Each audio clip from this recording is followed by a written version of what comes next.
The green light running protocol. This is one of the most used resources that you will incorporate into your training while inside Bulletproof Runner. And this is going to be important because my philosophy as an athletic trainer and Achilles Rehab Specialist is you have to train. You have to keep training. You have to figure out how to keep it active. The reason why is really important for your mental health, for your sanity, for your confidence, for your motivation. But also, if you're a runner and you want to do marathon, ultras, Ironman, even 5Ks, in order to get to that point, you have to train. There's no question around that. You can't just take a few weeks off, 6 months off, 12 months, or 12 weeks off, or whatever it is. You just can't do it, which is why I grind my gears when I hear doctors and physical therapists saying to runners, "I'll just take 6 weeks off," and you can't do it. Or if you have to run, do it very lightly, do a walk, jog, progression. And that's fine. The walk, jog, progression is fine. I do incorporate that with my clients depending on where they're at. But in most cases, if you have pain that stays in the green zone, you're able to run, right? And that's if you only make it this far in this video, that's pretty much all you need to know, right?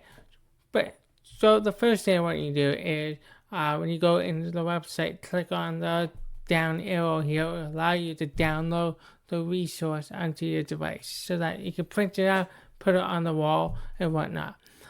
And you have more action. You can view the original and stuff like that.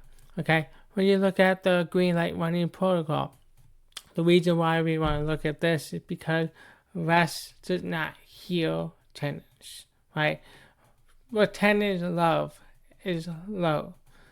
But the reason why you're likely in this trouble, in the Achilles tendinopathy trouble, is because usually overuse, it could be self-inflicted or some biomechanical factor has contributed to overuse, or something happened on the way where tendons just can't handle the load that you want to put on it. So we'll call that capacity, right? The ability for tendons to handle load, and the load itself, which could be running, strength training, going up downstairs, your everyday activity, whether it's sleeping well, managing stress well, if you're eating well, like all of that is low, and I divide it up into like physical load, like running and putting weight on it, and it's also the invisible load where you'll really see how it affects your life, but sleep, stress, and how you eat all play a crucial role in that category. Okay. And like I said, if you stop running completely, you start losing fitness in as little as a week. So it's not really an option for runners to give up running. And if they do give up running, and sometimes that unfortunately needs to happen in certain cases, then we'll just have to restart the training program again. So my goal is to help minimize the harm that Achilles tendinopathy has on your running game while improving your Achilles tendon function and how you feel on any given day. So this is how you use the green light running protocol. So if you have no pain or mild discomfort right now, and you haven't done anything for the day yet, and this is mild discomfort or no pain, which is 0 to 3 out of 10 pain, then you're basically good to go to do any type of activity that you want to do. Okay? Continue to monitor, reevaluate if pain changes during a run or within 24 hours after that activity. So if you go for a run, it's 0 out of 10 pain, and it increases to 4 out of 10 pain 24 hours later, you've now moved into the yellow zone. And that's where the next step is going to be, is if you're in this yellow zone, then you're going to proceed with caution. You can keep running, but monitor the pain, right? Make sure it doesn't get worse than 5 or 6 out of 10. If it does, then consider stopping that activity. Go do a walk, jog, progression, or you can cross train. The reason why you want to be in the yellow, when you're in the yellow zone, the reason why you want to pay attention very carefully to see if the pain increases is because tendons are very sensitive to fats repetitive for loading, right? And that's probably, again, the reason why you're dealing with Achilles tendinopathy. So what we're doing in the program is going the opposite and putting on slow and heavy load, isometric, and the TNT training, okay? With the yellow zone, this is where you want to be careful to make sure you don't overdo it. They end up taking a few days off. I've had the most success when people try to stay in the green zone and they allow themselves to do a walk run kind of sequence, or they space out the exercises, or they focus on the exercises first, like the running, coming before the exerciser.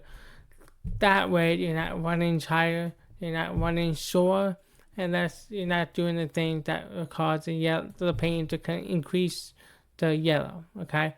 And the red zone, pretty self-explanatory there. If you have severe pain because of activity, I rarely had people end up in this spot. And I rarely have had, I can't remember anybody that's ever spiked into the red zone, because the exercises are designed to modulate pain, right? They're designed to keep the pain within green and yellow, all right? So that's how you use the green light running protocol. Make sure you take stock of your pain right now before you go on a run.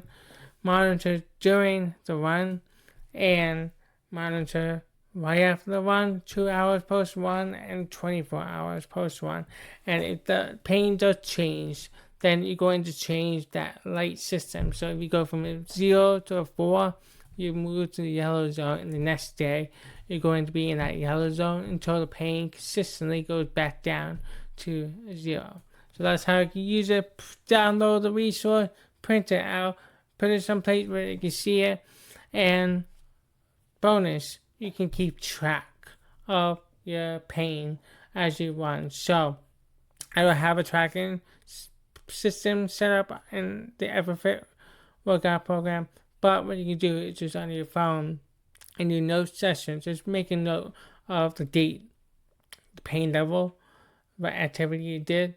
And that way, the next day, when you go to monitor your pain 24 hours before you start your next workout or run or both, then you can know what you have put down yesterday, so you remember what level of pain you're at, so you're not like playing games with yourself and making up numbers. Okay, you're being a bit more objective, and that's what we want to go here inside Bulletproof Runners. We want to be more objective with our approach with Achilles tendinopathy training and recovery. All right, you got this, and I look forward to hearing your thoughts about how this has worked really well for your life and how important it is to keep you running. Okay, I would love to hear your thoughts so that I can share it out with people who are maybe afraid to run. All right, you got this. We'll talk soon.